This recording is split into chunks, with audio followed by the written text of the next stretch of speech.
For several years now, I've listened to my fellow goats rave about their ASV clutch levers. They'll tell me how comfortable they are, how they make the clutch pull so much lighter, how they're nearly indestructible, and on and on and on. All I could think was, how much of a difference can a lever and perch really make? I mean, it's not as though they use adjustable linkage like the Moose Easy Pull, or stored energy through some magical cams like Clake's One Light Clutch. At the end of the day, ASV is just another simple mechanical perch and lever, no different on the surface than any other clutch and perch. At least that's what I thought. And when I found out how much they cost, I was convinced the goats lost their collective minds. Especially when you consider a cheap lever and perch costs less than $20.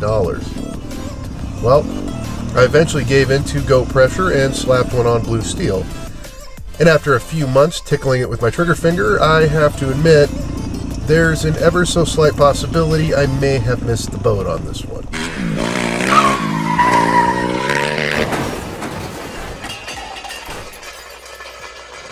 If you follow me on YouTube, you've probably heard me complain about hand cramps, thanks to arthritis. Did those videos on hand cramps and I wasn't an arm pump and I wasn't following my own advice. Been eating donuts all goddamn week. Tell you, man, sugar, no bueno. I even put out a couple videos covering all the various alterations I made to my riding, my gear, and my lifestyle in order to gain some comfort on the trail. At the time those videos aired, I was still running my stock clutch lever and perch. I just didn't see how replacing a lever that's only function is to pull a cable with some fancy aftermarket lever could really make any difference at all. But enough positive talk from riders whose opinions I respect got me to finally pull the trigger on one. First off, installation was a breeze, though it's worth noting, if your bike has a neutral switch position sensor, you'll need to disable it in order to use an ASV clutch. My 2016 YZ250FX had one such sensor, which required you to pull in the clutch in order to start the bike. Naturally, I had already disabled that ridiculous safety feature long before installing the ASV. Most of ASV's marketing centers around the fact their levers are indestructible. This is due to the addition of a rotator clamp for vertical and horizontal rotation. Basically, if you throw your bike in the dirt as often as I do,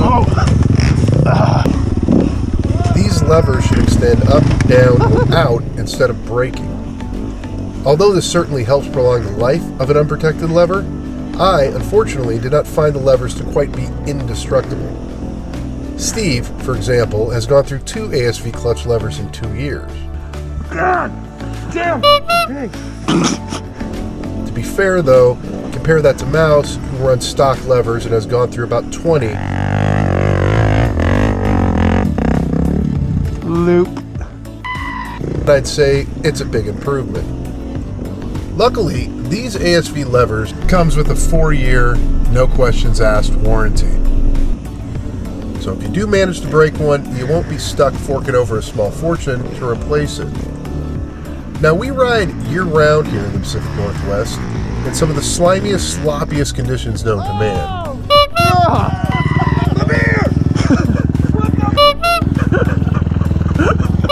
Asshole! There isn't a whole lot of fast, flowy days out on the trail, so clutch control is a must.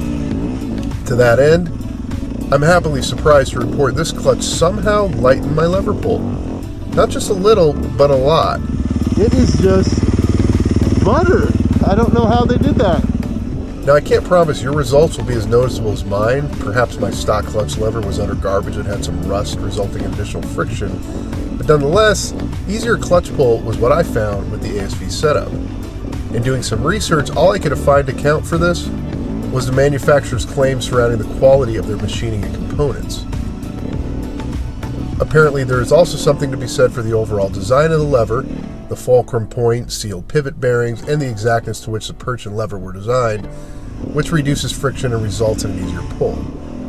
But whatever magic is at work here, I'm happy it's working, and I'll continue to slap ASV levers on my bikes as long as the results stay consistent. But there's more to these levers than easy pull. They're without a doubt more ergonomical than my stock aluminum lever, not to mention adjustments can be performed on the fly even while riding, something that is surely a must for racers. I've heard of some racers who will adjust their ASV levers while in the air off a big tabletop. They're that easy to adjust. Now, I didn't test that theory, but as you can see here, yeah, adjustments are pretty damn simple.